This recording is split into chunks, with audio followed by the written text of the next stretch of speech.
सुप्रभात प्रिय विद्यार्थियों, नमस्कार। पौधार ग्रुप एजुकेशन की ऑनलाइन क्लास में आपका सबको स्वागत करता हूँ। हिंदी की ऑनलाइन क्लास में आज हम बीए बीएड के प्रथम वर्ष के विद्यार्थी हिंदी साहित्य के पाठ्यक्रम के अंतर्गत हम चल रहे हैं जो मूल पुस्तक है ना, काव्यखंड की, उनके पाठन प्रथम पद। तो प्रथम अध्याय है वंशी माधुरी, उसके अंतर्गत 5 पद हैं। इन 5 पदों को एक पदों को लेकर हम आपके सामने आ रहे हैं। तो प्यारे विद्यार्थियों, वंशी माधुरी के तीसरे क्रम की जो कविता है विद्यापति जी की, उसका अध्ययन करेंगे, उसका भावार्थ समझेंगे, उसका पाठन करेंगे, ठीक है ना। हाँ, तो विद्यार्थियों देखिए, विद्यापति जी हम जानते हैं कि जो कवि हैं वो विद्यापति हैं, विद्यापति, जिनको मैथिल फकीर के नाम से भी जाना जाता है। मैथिल भाषा में उन पदावली लिखी जो कि अक्षर कीर्ति का आधार है ना, और उस पदावली का ही एक पद यहाँ दिया हुआ है। सर्वप्रथम हम ये देखते हैं इस पद में क्या है,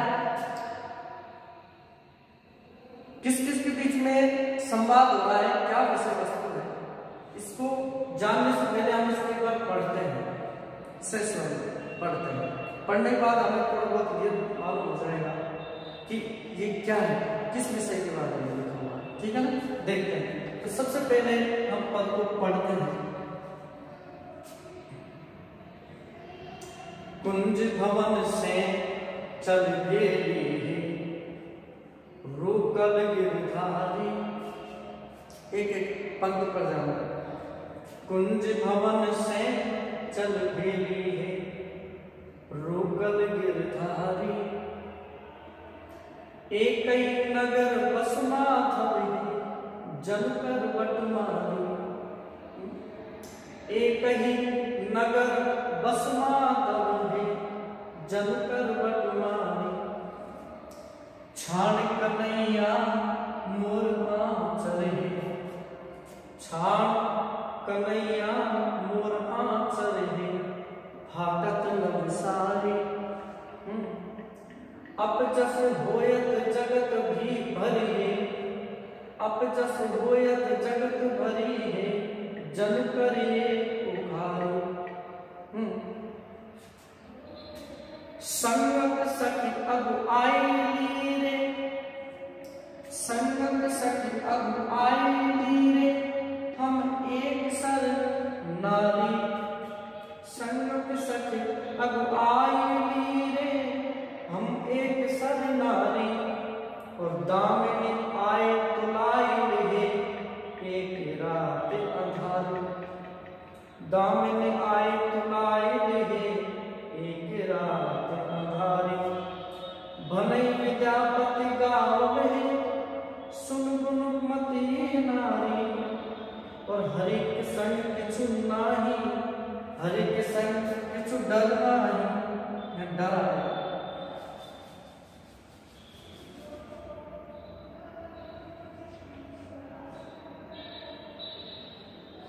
डर नहीं,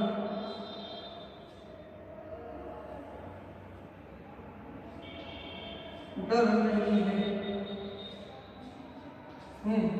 हरि के संग कुछ डर नहीं है, तुम्हें परम गवारी। इसका पाठन कर लिया ना।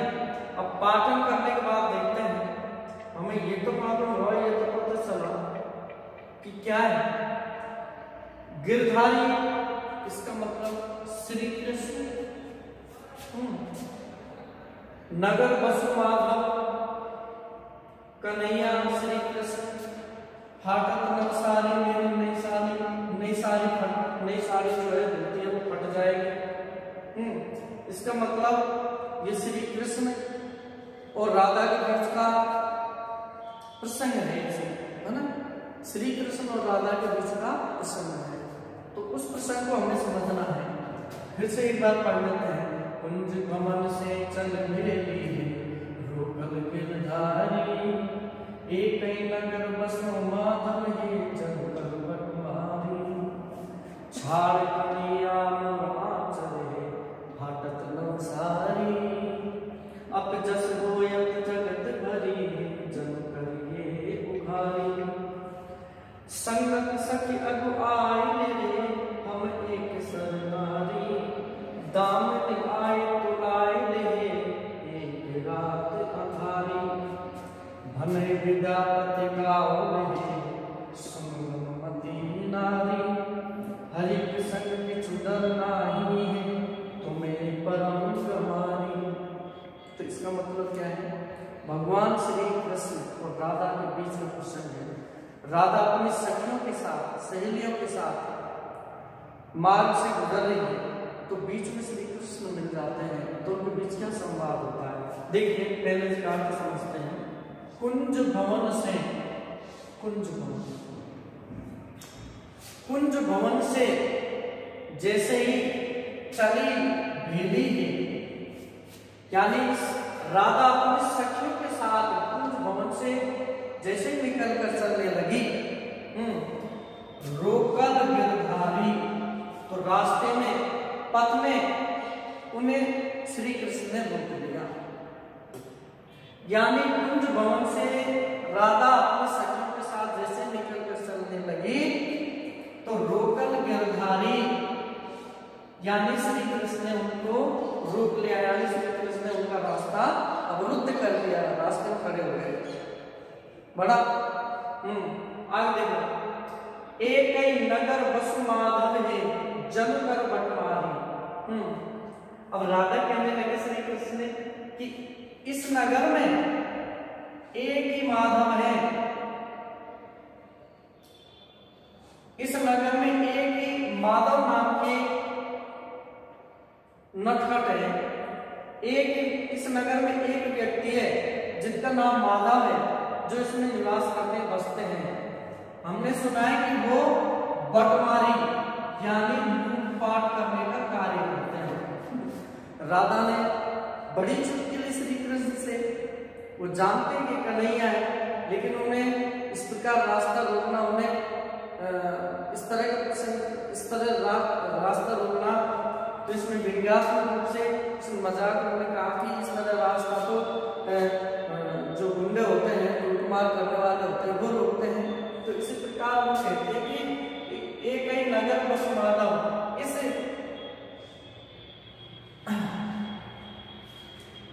इस नगर में एक ही है जो रहते हैं, जो रास्ते में लोगों से लूटमारी करते हैं, यानी डकैती करते हैं, लूटमार करते हैं।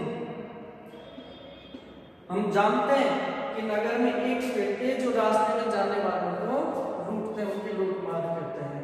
और आगे कहते हैं कि छाड़ छोड़ो कन्हैया, हे कन्हैया छोड़ो मोर आंचल है, मेरे आंचल को छोड़िए, आप मेरे आंचल को पकड़ कर मुझे रास्ते में इस तरह मत रोके, मुझे जाने दीजिए, नहीं तो फाटत नवसारी, नहीं तो मेरी नई जो साड़ी है, धोती है, वो ज्यादा कीचड़ से फट जाएगी, इसलिए मुझे छोड़िए, मेरा रास्ता मत रोकिए, मेरा रास्ता अवरुद्ध मत करिए, नहीं तो मेरी जो नई साड़ी है वो ज्यादा तेज खींचने से फट जाएगी, है ना।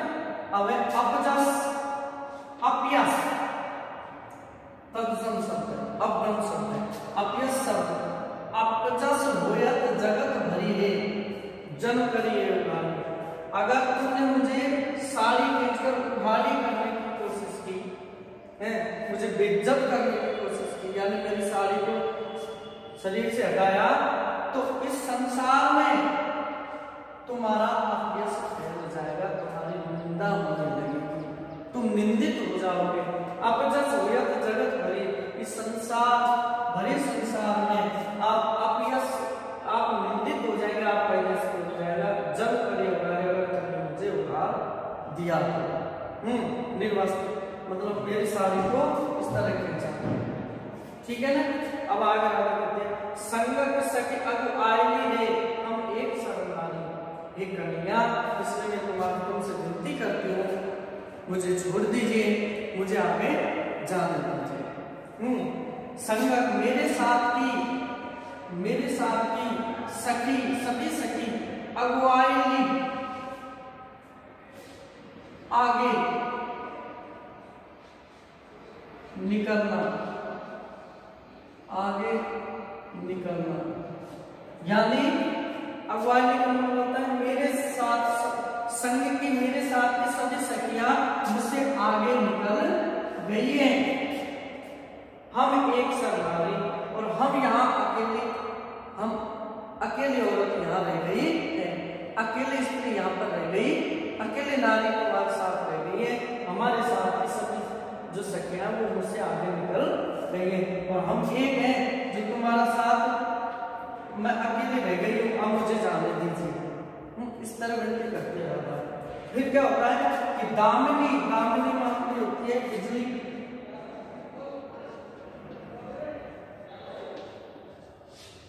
दामिनी आए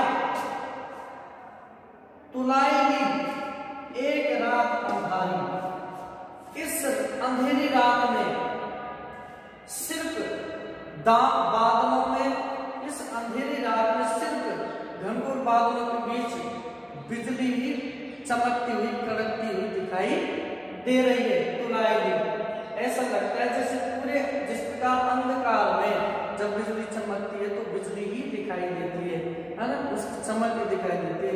सिर्फ इस अंधकार में यानी हे श्याम तुम भी काले और रात भी काली है ना, तो ऐसा लगता है कि इस बादलों के बीच में बिजली के समान, दामिनी के समान अंधेरी रात में यहाँ फंस गई हूँ, मुझे जाने दीजिए। ठीक है ना। इस तरह को राधा उनसे विनती करती है। और भने विद्यापति गावल है, विद्यापति कवि ये भान करते हैं, कहते हैं कि गावल है सुन गुणवती नारी, हे राधा तुम गुणवती नारी हो। विद्यापति कहते हैं कि राधा कहते हैं कि ये राधिके सुनो मेरी बात को, तुम गुणवती नारी, तुम तो गुणवान श्रेष्ठ गुणवानी नारी हो। फिर इस प्रकार से कृष्ण का रास्ता रोकने से क्या फायदा, क्योंकि अंत में जब विद्यापति कहते हैं कि हर एक संग प्रत्येक संग किचुक डर नहीं, प्रत्येक व्यक्ति के साथ हर एक श्री कृष्ण कहते हैं तुम्हें परम गवारी, फिर तुम्हें डरने की कोई आवश्यकता नहीं है। क्योंकि हर एक संग जब हरि जिसके संग हो, श्री कृष्ण जिसके साथ हो, तो उन्हें डरने की कोई आवश्यकता नहीं है। लेकिन तुम तो ये अपना जो कार्य कर रहे हो तो गवार व्यक्ति यानी असभ्य व्यक्ति की बात है, तुम ये इनके साथ विवाह कर रहे हो। क्या तुम्हें ज्ञान नहीं है, तुम गुणवान गुणों में श्रेष्ठ होने पर भी तुम्हें ये ज्ञान नहीं है, तुम गवारों के भांति विवाह कर रही हो, जबकि ये जानती हो कि जिसके साथ हरि होते हैं उसे किसी प्रकार करने की आवश्यकता नहीं है। वो कैसे कर सकता है जिसके पास श्री कृष्ण जिसका साथ दे रहे हैं, जिसके साथ ही श्री कृष्ण है, उसे किसी चीज से डरने की आवश्यकता नहीं है। तुम तो परम गवारों की तरह बात कर रही हो। विद्यापति इस तरह इस पद में कहते हैं। और यानी श्री कृष्ण के प्रति जो अनन्य भक्ति है विद्यापति जी की, वो यहाँ निकल कर आती है।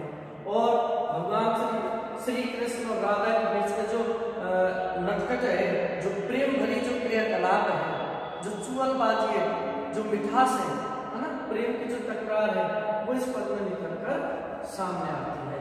तो इससे मतलब क्या है कि जिसके पास तीनों लोगों के स्वामी श्री कृष्ण साथ है, उन्हें इस संसार में किसी से डरने की आवश्यकता नहीं है। क्योंकि राधिका अपने सखी के साथ जब रास्ते में चलती है, श्री कृष्ण उनका रास्ता रोक देते हैं, तो यही प्रसंग इस पूरे पद में बड़ी सुंदर ढंग से मैथिली भाषा में विद्यापति जी ने हमें समझाया। ठीक है ना।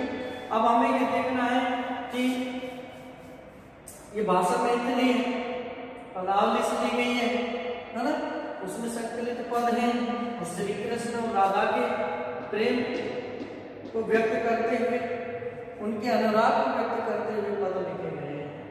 तो इस एक एक पद को जब हम पढ़ते हैं, अगर इसका भावार्थ हमें समझ में आ गया तो फिर हम समझ, देखो कुंज भवन से चल भेदी रोकल गिरधारी, यानी कुंज भवन से जैसे राधिका अपनी सखियों के साथ निकलती है, रोकल गिरधारी, गिरधारी में रास्ते में रोक लेते हैं, एक एक नगर बस माधव है जन कुमारी, जिस प्रकार का दुस्साहस गिरधारी करते हैं तो राधिका उससे चुटकी लेती है, उससे व्यंग करती कहती है कि इस नगर में तो एक व्यक्ति है जो बटमारी का कार्य करते हैं, यानी लूटपाट का कार्य करते हैं, और वो दोनों छाड़ कन्हैया मोर आप चलिए, हे कन्हैया मेरे आप छोड़ दीजिए, नहीं तो फाटत न सारी, नहीं तो मेरी नहीं धोती फट जाएगी।